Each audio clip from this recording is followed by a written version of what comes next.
Sampurasun baraya song wayang daraut urang ngadamel wayang golek rahuana sekar keleuwih ieu teh. Da ieu wayang golek rahuana sekar keleuwih teh pesanan ti Bandung, masih di Ciparai oge sekitaran Ciparai ieu teh di Bandung.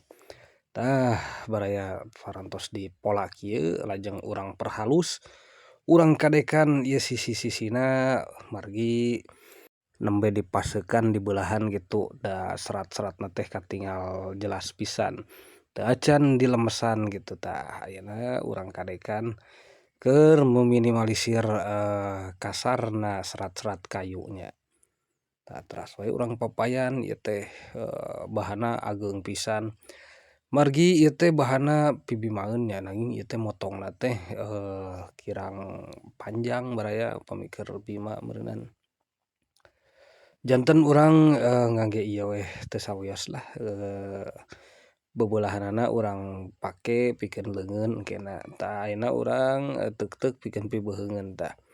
Urang pola struktur beheungna teh supados tanggah tah kieu heula baraya tah. Urang tanggahkeun ieuna naon si beheungna teh lajeng urang kurilingkeun motongna nanging ulah dugi ka sapat baraya da ieu mah teuk-teukan pikeun beheungnya. Pikeun beheung sareng rambut engkena anu di luhurna tah. Ayeuna urang pola deui wae tah satosna kitu mah urang tinggalkeun heula urang fokus kana mahkuta sareng pibeugeuten tah.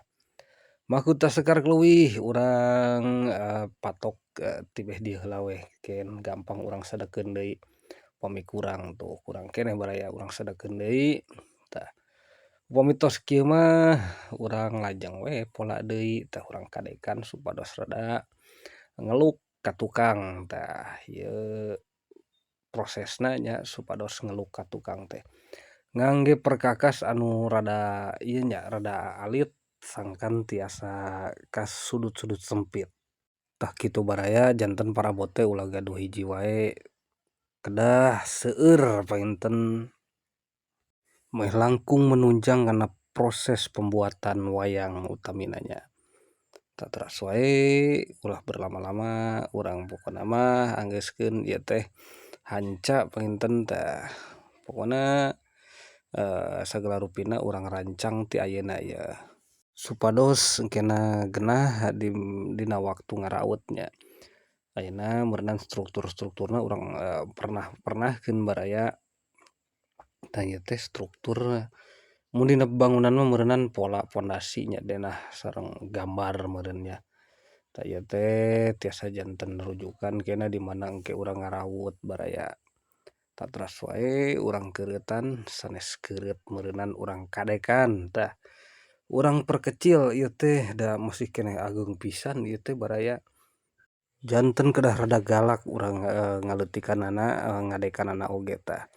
Ieu baraya teras wae meureunan urang pangkas deui bagian anu ngeluk ka tukangna tah. Satosna kitu urang damel pikeun rambutna ieu teh. Ieu pi rambuteunana sajajar sareng gado baraya tah.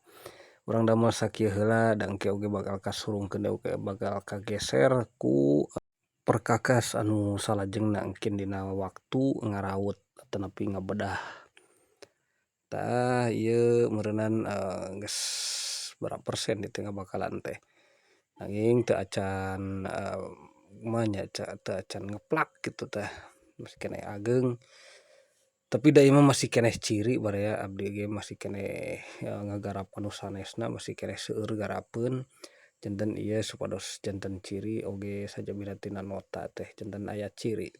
Nya lajeng urang damel pikeun picieulieunana ieu teh tah urang saruakeun supados kiri jeung kanan teh sarua kenca katuhna teh saimbang kitu. Tah lajeng wae urang pertegas tah kirang langkung beuneunan baraya sapertos kieu nya kin urang lajeng kana part anu salajengna dina proses ngabedah. Tuh baraya masih keneh kieu da teu acan katawis nya. Kitu baraya hatur nuhun ti kuring saung wayang daraut sakali deui hatur nuhun cag.